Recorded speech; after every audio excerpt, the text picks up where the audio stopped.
but I want to at least go through every position and show you guys what to look for on this particular defense. I just want to see who's got the best power moves and who has the best finesse moves, because that's how these guys are going to get off blocks. Now, I can see that Thomas doesn't really have good finesse or power moves, but this guy does, since he has the highest out of any of these. So I want to make sure that he's rushing the passer every single time. If you guys are looking for fast, cheap, reliable coins for your college football 25 team, check out my coin sponsors at MMOXP and use discount code MONEYSHOT for 5% off your order. Link in the description below. The champ is here! Welcome back, Money Team. This is Madden Money Shot, sniffing out the college cheese and Madden cheese as always. In today's video, I'm going to go over one of the most important things that you should be doing every single game, whether you play Madden or college football, and that's setting your depth chart up properly. As there's numerous advantages that can be had if you set your depth chart up the way that I'm going to show you. Is I'm going to go over every single position to show you what are the most important attributes to look for. But before I do, if you guys want to see more videos like this, I wanted to make a video, and I already started recording it, where I'm going to do all 134 depth charts for every team in college football 25, so you guys can see what your favorite team looks like with the best depth chart setup. So if you guys want to see that, make sure to be a subscriber, hit the like button, and let me know in the comment section, because it's really important if I'm going to spend that much time to do that.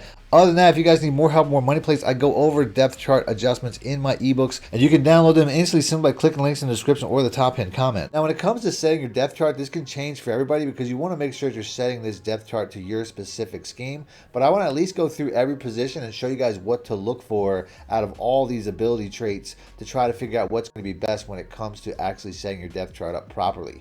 Now, I'm going to start with quarterback, and I chose Baylor because this team here is going to be a little bit more difficult than, say, your average team, like a high-powered school like Tennessee, which I started the video with. So when it comes to the quarterback position, and pretty much any position, the most important things are going to be physical traits and also physical abilities. So you see here, the backup quarterback in this situation has more physical abilities than the starter. They both also have 87 and 84 speed, although obviously if I'm running like an option offense or a running quarterback offense, I'm going to want the 87 speed. But when it comes to quarterback, it also comes down to throw power and accuracies. So even though the second quarterback here looks like the winner at the moment, if I go all the way to the throw power and the accuracies, the 2-point throw power might be important to me if I want to play this guy, if I like to throw deep.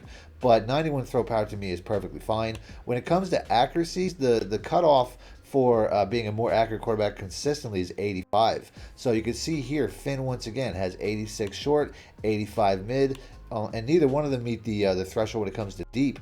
But the fact that this quarterback has faster speed, adequate throw arm, he has better accuracies, 2 of which meet the threshold, and he's got more physical abilities, this guy's a better option for your starting quarterback. When it comes to running back, physical attributes and physical abilities are number one. Once again, this top guy here has takeoff and a platinum shifty, so obviously that's going to be one of the better ones. You've got a guy here who's also got gold workhorse. But like I said, speed kills. This guy has it's not just speed. You're also going to look at agility, because obviously he's going to be able to juke better if he has better agility. Acceleration means he's going to get to that top speed faster. These are the most important things when it comes to running backs. Just make sure that the whoever you choose to be your starter doesn't have like a horrible carry, because it means he's going to fumble a lot. When it comes to receivers, once again, physical attributes is most important. We have 4 guys here, maybe 5 guys are all around the same range, 78 to 80. Not much of a difference here. So how do I choose between them? Number one, I'm always looking for speed first. Speed kills. This guy here is a 98 speed receiver. He also has takeoff, which is going to be very important, a gold takeoff. So we're going to definitely have him in our top 3. But how do we choose our other 2? Do you go with the highest rated overall guy? Not necessarily, because he's only 6'1" with an 87 speed. This guy here, he's 6'3" with an 88 speed. 6'3" is kind of rare. That means that you can basically just jump up and moss a lot of people. So that's something that if I have something like that, this guy here's got an ability, although that's not that great. It's a bronze press pro. This guy here, once again, 6'3" with 90 speed. So I'm going to lean towards the taller guys in this scenario. When it comes to tight end, this is another scenario. We got 2 guys here. They're pretty similar as far as overall rating. One guy's much faster, though, and has an ability, but this guy has short hands. So I think I'd rather have a silver short hands than a bronze recoup. But like I said, speed is king. So 7 points of speed is going to take a lot for me to overthrow this guy as the starter. But you also want to know who your backup is, too.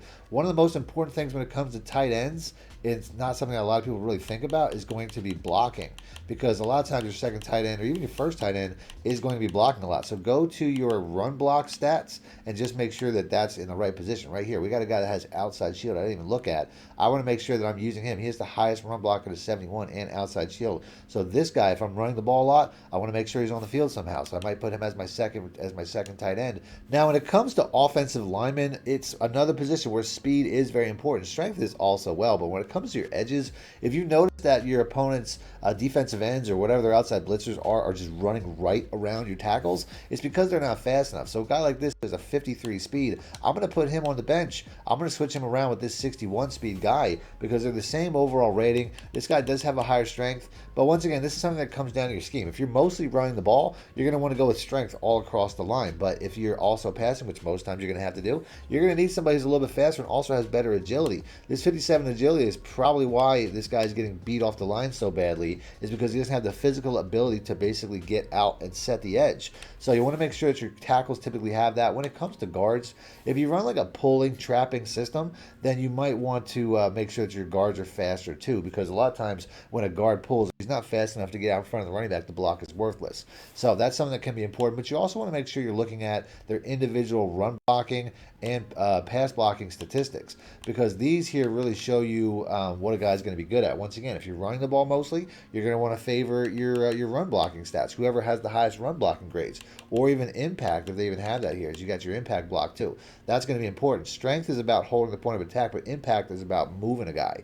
So the higher the impact block, the better. But if you're passing a lot, you're just going to make sure you have your best pass blocking stats in all these positions. But these are all things that you should be thinking about when you're setting up your offensive line. Now, when it comes to defense, the most important thing is going to be your pass rush. When it comes to defensive ends, you're going to need guys that are going to be fast and get after the quarterback, because that can bail you out on any given play. But you don't just have the defensive linemen to worry about. You also have the linebackers, as they can also be put in as defensive ends. It really depends on what your scheme is. If you're running a 4-3, you're going to want to have these linebackers at defensive end spots, and if you're running a 3-4, you might want to have them at the actual linebacker spots, because that's a lot of times where you get pressure. So just make sure that your best guys are rushing the passer. On this particular defense, you can see how we have two really good linebackers in Linton and Thomas, who are both they're both good options because they both have really good speed. They both have 82 and 81 speed. That's also going to be good when it comes to linebackers, but we'll get to that in a second.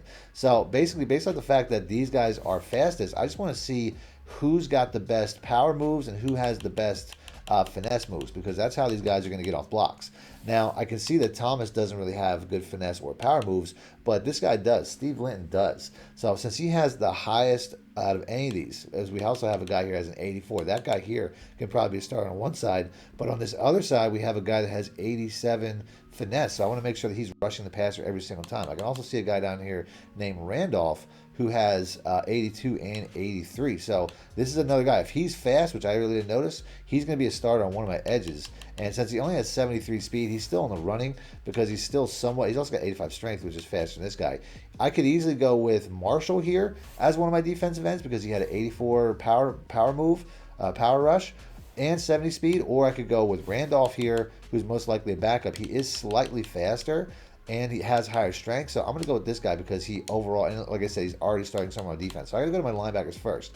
Now, Randolph, obviously, I don't want 73 speed in space. I run a zone defense. So since I run a zone defense, I'm going to want to make sure that whoever my linebackers are fast and they can cover in zone coverage. So we're going to go to our linebackers once again. And I'm going to look for players with the highest zone coverage rating. But if you run man defense, you might want to make sure that you're checking to make sure that the highest man defenders are playing. We're going to go ahead. We're going to just see that who we have that actually has high zone coverage. Now, we just saw Thomas. He's got a 75 zone. Dilworth here's got the highest at 78. And when I go back to speed, he's got an 87 speed. So this guy here is going to be my starting linebacker because he's fast. He has the highest zone. That's going to be what I want to look for. When it comes to my middle linebacker, I just want a cheap speed guy. And here we have a guy who's 90 speed. That's going to be my starter. That'll open up Jones here, who's my starter. Typically, I'm willing to bet he has a high zone coverage. I can play him outside. Typically, your highest rated players that have good zone coverage, you want to put them outside so they can play by themselves and affect the game that way. Well, you typically want to use a cheap speed player that you can get all over the field with and make plays as fast as possible. So now that we opened up our linebackers, and I want to make sure that Linton's not one of them. We have the ability to put one of these guys at defensive end. So we're going to put Randolph here on one side. We're going to put Linton, who also had a really high, he had the highest finesse move. We're going to put him at the other side. And now we have two really great edge rushers. When it comes to the defensive tackles, we're just going to want guys, once again, that are either fast or really strong. If you got an opponent who's run the ball a lot, strength is going to be important. But in this scenario, he's got a 55 speed. So I definitely don't want to put him as the starting defensive tackle because he can't catch any quarterback. But we do have a guy here who's at 68 speed. Once again, check your power and finesse moves to see which one of these, who they're all, got a couple of guys who are all around the same speed. You can put a defensive end at the starting spot too. If I take one of these guys off, like this was one of my defensive ends right here in Maya, or I'm not really sure how you say his name, but he has inside disruptor as well. So I'm pretty sure he's going to be the best candidate to move up. But it's really going to come down to his power and his finesse moves, as that, once again, is important even when it comes to defensive alignment. Pass rush is king because most people pass. And this guy does have a 77 power move, which is pretty decent.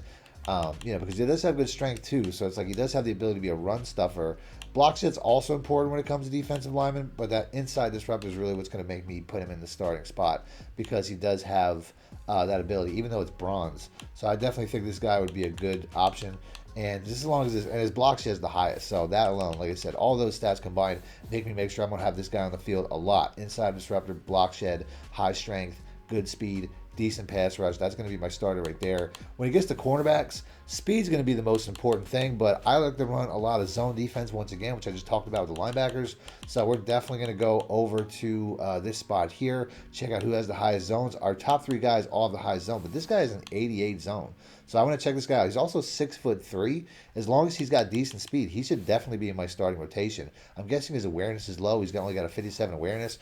That gives me pause to put him as a starting cornerback, but I could use him as a safety. So let's go ahead and let's take a look at our safeties. We got two really fast safeties, so we might not necessarily need that. Speed is king on the backside of defenses too. I'm just going to put this 94 guy in. I don't even care what his zone is, because at the end of the day, when the ball's in the air and it's getting thrown deep enough to the safeties have to cover it, you want to click on somebody that can get over there as fast as possible. So speed is definitely king there. But like I said, I do have a cornerback here who's not getting used with all these great physical attributes. So I really want to make sure that I probably put him somewhere in the field. I'll put him in the slot, even though we have a 6'2" guy there as well. And this is something, like I said, you got a lot of good options here. That's why I picked Baylor, because there's a lot of really good players. You got 6'2" cornerbacks, but he has the highest zone, so I'm going to put him in as he's over the middle of the field anyway, so it's not like his lack of awareness can get you burned deep. He'll typically be covering a flat somewhere, and then that speed and that zone ability should kick in, and that height should all help in that scenario. Since I play a lot of cover 3, though, if I want him covering the deep area where I can go up and once again fight tall receivers, it's not a bad option to have him outside, because once again, he's got enough speed that I can click on and move him wherever I want. So I'm going to end the video there, but like I said earlier in the video, if you guys want to see me do a video where I break down every single team's depth chart in the entire game, that video would probably be like 6 hours long just so I could fit all 134 teams in there. Please make sure to be a subscriber, hit the like button, let me know in the comment section. Other than that, I already put out a video with the best teams to use in college football 25 in all the tiers, so if you guys want to check that out, that'll pop up on the screen. So just click links, and until next time, thanks for watching, man. My shit out. Need more help or just want to show your support? Then head over to my Patreon and join my team, where you can get exclusive content like ebooks and bonus plays, as well as early access to my vids and more. Link in the description below.